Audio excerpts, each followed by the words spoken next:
Hello, જય શ્રી કૃષ્ણ બધાને. કેમ છો બધા? હોપ કે બધા મજામાં હશો. આજે છે 8 માર્ચ, ઇન્ટરનેશનલ વુમેન્સ ડે.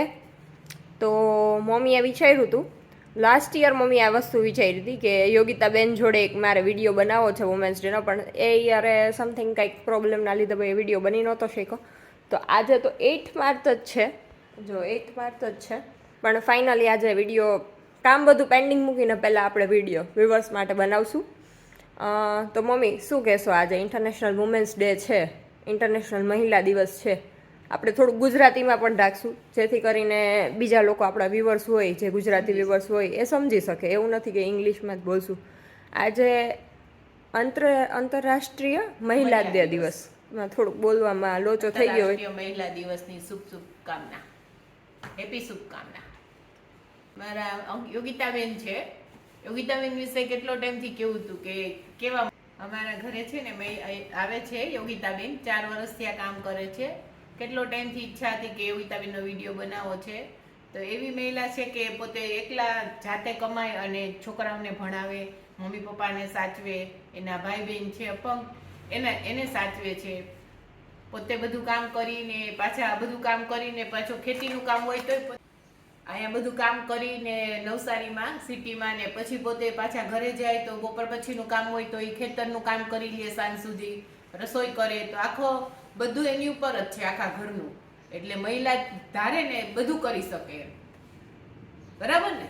બરાબર, એકદમ બરાબર. શું કેવું તમારું? વુમન્સ ડે કહેવાય કે આજનો વુમન્સ ડે માં આવી રીતે આવી સ્ત્રી એકલા રહીને ઘર ચલાવે ને એ ઉત્તમ. બધી સ્ત્રી અત્યારે તો લેડીઝ, બધી છોકરીઓ બધા જ પોતે પોતાની રીતે કમાય જ છે ને કમાવું જ જોઈએ. સમય પ્રમાણે બધાને બધું કરવાનું જ હોય. કેવી પરિસ્થિતિ આવે, કેવું ના આવે, ગમે એવું સારું હોય તો આળસ ન આવી જોઈએ શરીરમાં. મહેનત તો કરવાની જ, તમારે કર્મનું ફળ મળે. શું કેવું યોગિતાબેન તમારે એના ઉપર? કઈ નથી કેવું. એકલા રહે તો કરવું પડે. શું કરે, છોકરા લોકોનું બી જોવું હોય ને, ભણતરનો વિચાર કરવો હોય તો પછી જવું પડે. બહુ સારું કહેવાય કે તમે એકલા રહીને અત્યારે એનું ભણવાનું વિચારો છો. નકર છે ને કોઈ ભણવાનું નથી વિચારતું. બેચારા છોકરાઓ પણ છે ને એવી રીતે હોય તો એ મહેનત કરવી એ એક સહેલી વસ્તુ નથી, બહુ અઘરી વસ્તુ છે. અને છોકરાઓને પોતે મહેનત કરીને ભણાવાય એમ. અત્યારે બધા પોતે કામે લગાડી દે. હા, પોતે કામે લગાડી દે કે ભાઈ કામ ભી કરો, પણ એ બહુ સારી વસ્તુ કહેવાય કે છોકરાઓના મોજ શોખ પૂરા કરવા પોતે આખો દિવસ મહેનત કરીને.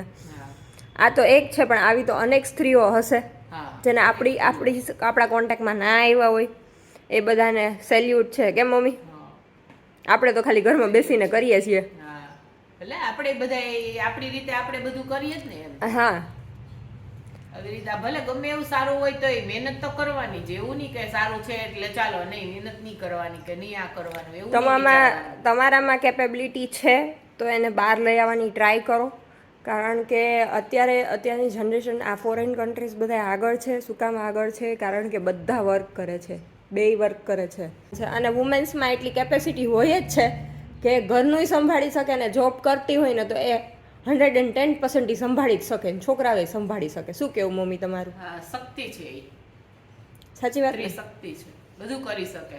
કેમ કે પેલાના જમાનામાં બધું કરતા જ ને, ઘરે કામ કરીને ખેતર, ત્યારે તો પાણી ભરવા જવું, વાસીદા કરવા, રસોઈ કરવાની, બપોરના એટલા બધા મૂલ્ય એવું એનું બધું કરવાનું. પછી ખેતર જઈને ઘરે આવી આખો દિવસ વાડીનું કામ કરવાનું.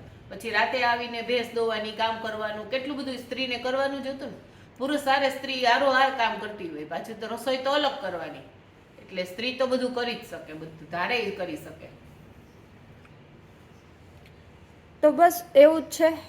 આપણો વિડીયો નાનકડો છે, પણ આપણે વિડીયોને એન્ડ કરી દઈએ. શું કેવું?